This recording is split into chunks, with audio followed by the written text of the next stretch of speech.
বাচ্চারা চলো আজকে আমরা কিছু ডোমেস্টিক অ্যানিমালসের সাথে পরিচয় করব।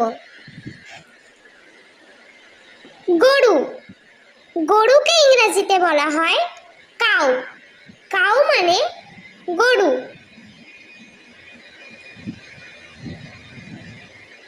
ছাগল, ছাগলকে ইংরেজিতে বলা হয় গোট। গোট মানে ছাগল।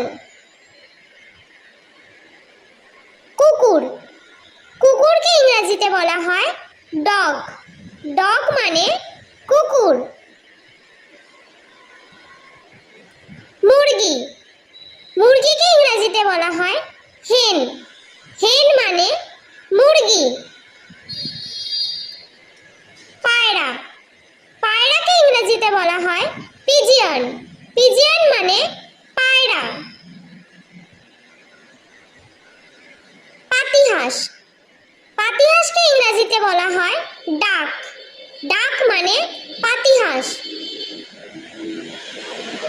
বিড়াল, বিড়ালকে ইংরেজিতে বলা হয় ক্যাট।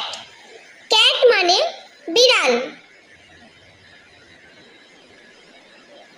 গাধা, গাধাকে ইংরেজিতে বলা হয় ডাঙ্কি। ডাঙ্কি মানে গাধা।